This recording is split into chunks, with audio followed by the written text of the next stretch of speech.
Assalamualaikum warahmatullahi wabarakatuh.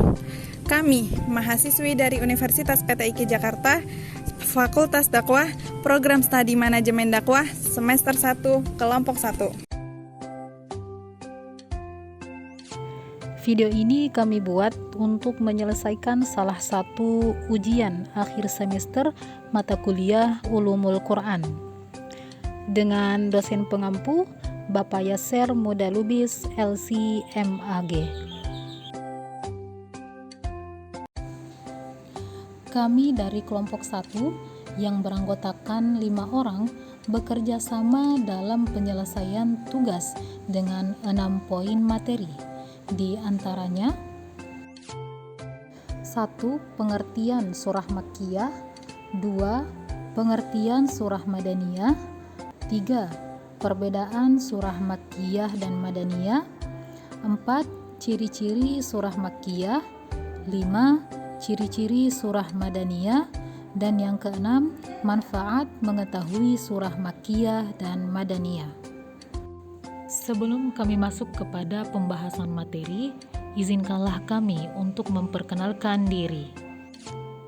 Yang pertama, Nabila Sabrina Al-Maditsa dengan NIM 2370230018. Selanjutnya, saya sendiri atas nama Nurul Magfirah dengan NIM 2370230008. Selanjutnya, Nadia Aulia Tachikawa dengan NIM 2370230017. Selanjutnya ada Rahma Bilkisti dengan NIM 2370230007. Dan yang terakhir ada Maulia Dinda dengan NIM 2370230020. Pengertian surah Makkiyah. Surah Makkiyah atau Makki adalah surah yang diturunkan di Mekah Al-Mukarramah sebelum Nabi Muhammad hijrah. Contoh surah Makkiyah adalah surah Al-Fatihah, surah Al-Kahfi, surah Yasin, surah An-Naba, surah Al-Hud, surah Maryam. Selanjutnya, pengertian surah Madaniyah. Surah Madaniyah atau Madani adalah surah yang diturunkan di Madinah Al-Munawwarah atau sesudah Nabi Muhammad SAW hijrah. Contoh surah Madaniyah adalah surah Al-Baqarah, surah Al-Imran, dan surah An-Nisa. Perbedaan surat Makkiyah dan Madaniyah. Yang pertama, isu dan tema. Surat Makkiyah umumnya berbicara tentang tauhid dan moralitas, sedangkan surat Madaniyah seringkali berkaitan dengan hukum dan tata cara hidup. Yang kedua, konteks sejarah.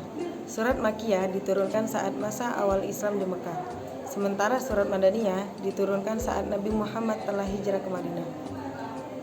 Yang ketiga, keadaan tempat dan waktu. Surat Makkiyah menggambarkan situasi sulit di Mekah, sementara surat Madaniyah memberikan petunjuk dalam membangun masyarakat.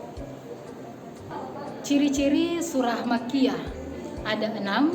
Yang pertama, di dalam ayat tersebut berisi nida atau panggilan. Contohnya, ya ayyuhan nasu, karena sasarannya adalah umum. Yang mana yang menunjukkan umum pada contoh tadi yaitu kata annas, yang artinya orang-orang yang masih belum beriman, jadi mencukup seluruh manusia. Kemudian ciri yang kedua, di dalam ayat itu terdapat lafal kalla. Adapun di dalam Al-Quran, lafal kalla disebutkan sebanyak 33 kali dalam 25 surah. Contohnya, kalla saya'lamun, dan seterusnya. Kemudian ciri yang ketiga, di dalamnya terdapat ayat-ayat sajdah atau ayat-ayat yang berisi tentang sujud. Contoh yang terdapat di dalam surah Al-Kahfi. Selanjutnya, ciri yang keempat, dalam ayat itu diawali dengan huruf-huruf tahajji atau huruf hijaiyah seperti fa dan qaf. Ciri yang kelima, di dalam ayat dijelaskan kisah para nabi dan umat-umat terdahulu. Contohnya kisah Nabi Musa alaihissalam, kisah Nabi Isa alaihissalam, dan nabi-nabi terdahulu lainnya. Ciri yang terakhir yaitu di dalamnya terdapat cerita tentang kemusyrikan yang mana tujuannya adalah supaya manusia segera beriman kepada Allah Subhanahu wa taala. Ciri surah Madaniyah. Ciri yang pertama, berisi nida seperti ya ayyuhallazina amanu, yang artinya merujuk pada hal yang spesifik yang sudah jelas dan bersifat khusus. Ciri yang kedua, kebanyakan ayat dan surahnya panjang seperti surah Al-Baqarah, Ali Imran, dan lain-lainnya. Yang ketiga, membuat hukum faraid. Maksud faraid itu sendiri berarti ilmu tentang pembagian harta, jadi sudah jelas bahwa surah yang mengandung pembahasan tentang harta termasuk ayat Madaniyah. Yang keempat, berisi izin jihad fisabilillah, yaitu berperang di jalan Allah. Ciri yang kelima, berisi keterangan tentang karakter orang-orang munafik kecuali dalam surah Al-Ankabut.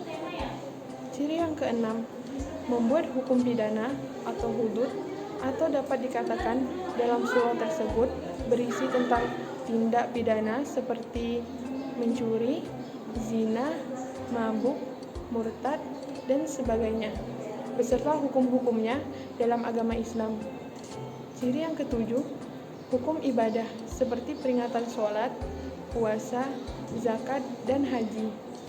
Ciri yang kedelapan, berisi hukum muamalah seperti jual beli, sewa menyewa, gadai, utang piutang, dan sebagainya.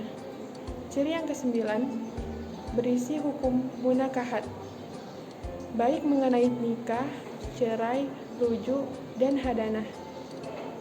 Pembahasan selanjutnya yaitu manfaat mengetahui surat Makkiyah dan Madaniyah.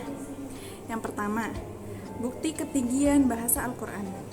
Di dalam Al-Quran, Allah Azza wa Jalla mengajak bicara setiap kaum sesuai keadaan mereka, baik dengan penyampaian yang keras maupun yang lembut.